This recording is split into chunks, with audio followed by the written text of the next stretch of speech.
Bail deal కేసులో గాలి జనార్దన్ రెడ్డికి హైకోర్టు బెయిల్ మంజూరు చేసింది. అప్డేట్స్ మా ప్రతినిధి శర్మని అడుగుదాం. శర్మ, గాలి జనార్దన్ రెడ్డికి మంజూరైన బెయిల్ కు సంబంధించి డీటెయిల్స్ ఏంటి? ఎటువంటి షరతులు విధించింది?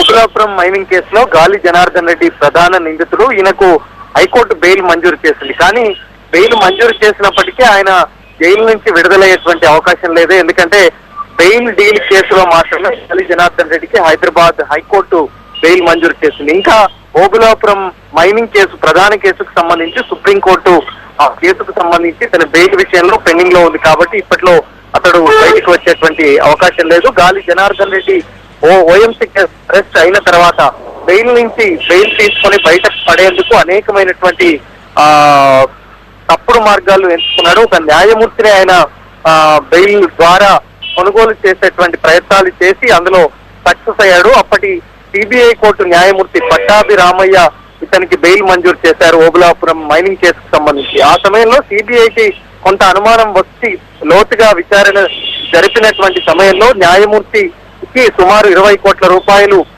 అతనికి ఆ బెయిల్ కోసం బెయిల్ ఇచ్చినందుకు ముఖ్య చెప్పేందుకు ఒప్పందం కుదుర్చుకున్నారు. అందులో భాగంగా 9 కోట్ల రూపాయలు పట్టాభి రామయ్యకు అతని అనుచరుల ద్వారా ముట్టజెప్పారు అనేటువంటిది సిబిఐ ప్రధానమైనటువంటి అభియోగం. ఈ అంశంలో సిబిఐ ద్వారా బదిలీ అయినటువంటి కేసును ఏసీబీ విచారణ జరిపి ఇందులో 9 మందిని నిందితులుగా పేర్కొంది. అందులో గాలి జనార్దన్ రెడ్డితో పాటు ఆయన సోదరుడు సోమశేఖర్ రెడ్డి, ఇతర నిందితులు పట్టాభి రామయ్య, ఆయన కుమారులతో పాటు మరొక వ్యక్తి జ్యుడిషియరీకి సంబంధించినటువంటి వ్యక్తి కూడా ఇందులో నిందితులుగా ఉన్నారు. వీళ్ళు పూర్తిగా న్యాయ వ్యవస్థని భ్రష్టు పట్టించారంటూ ఏసీబీ 2 ఛార్జ్షీట్లు కూడా ఈ కేసులో దాఖలు చేసింది. అందులో ప్రధానంగా అనేకమైనటువంటి అంశాలను ప్రస్తావించింది. గాలి జనార్దన్ రెడ్డి బెయిల్ ను పొందేందుకు వక్ర మార్గాన్ని ఎంచుకున్నాడు. అందులో భాగంగానే పట్టాభి రామయ్యతో 20 కోట్ల రూపాయల బెయిల్ ను తీసుకునేందుకు ఒప్పందం కుదుర్చుకున్నాడన్నది ఏసీబీ సిబిఐ ప్రధానమైనటువంటి అభియోగం మోపింది. దానికి సంబంధించి అనేక సందర్భాల్లో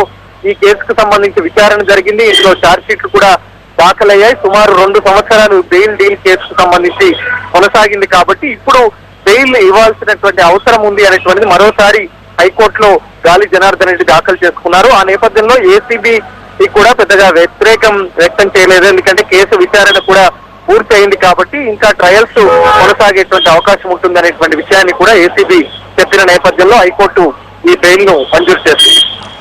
శర్మ, 2012 సెప్టెంబర్ 18 అరెస్ట్ అయ్యి ఆ అభియోగాలు, కేసు పూర్వపరాలు, ఎన్నిసార్లు బెయిల్ కి గాలి ట్రై చేశారు? వాటి పూర్వపరాలేంటి? గాలి జనార్దన్ రెడ్డి ఓబులాపురం మైనింగ్ కేసుకు సంబంధించి 2009లో సుప్రీంకోర్టు ఆదేశాల మేరకు సిబిఐ కేసు నమోదు చేసి దర్యాప్తు జరిపింది. అందులో భాగంగా 2011 సెప్టెంబర్ 5న బళ్ళారిలో గాలి జనార్దన్ రెడ్డితో పాటు ఆ ఓఎంసీ ఎండి శ్రీనివాస్ రెడ్డిని ఇద్దరిని కూడా అనూహ్యంగా అరెస్ట్ చేసి హైదరాబాద్ కు తరలించింది. ఆ తర్వాత గాలి జనార్దన్ రెడ్డి అనేక సందర్భాల్లో సుమారు 15 సార్లు గాలి జనార్దన్ రెడ్డి బెయిల్ కోసం దాఖలు చేసినప్పటికీ కూడా ఎక్కడ కూడా మంజూరు కాలేదు. కానీ 2012లో ఆయనకు ఒకసారి సిబిఐ కోర్టు మంజూరు చేసింది. ఆ సమయంలోనే పట్టాభి రామయ్య ఈయన దగ్గర నుంచి 9 కోట్ల రూపాయలు తీసుకున్నాడు. 20 కోట్లకు ఒప్పందం కుదుర్చుకొని 9 కోట్ల రూపాయలు తీసుకొని ఈయనకు బెయిల్ మంజూరు చేశాడు. ఏసీబీ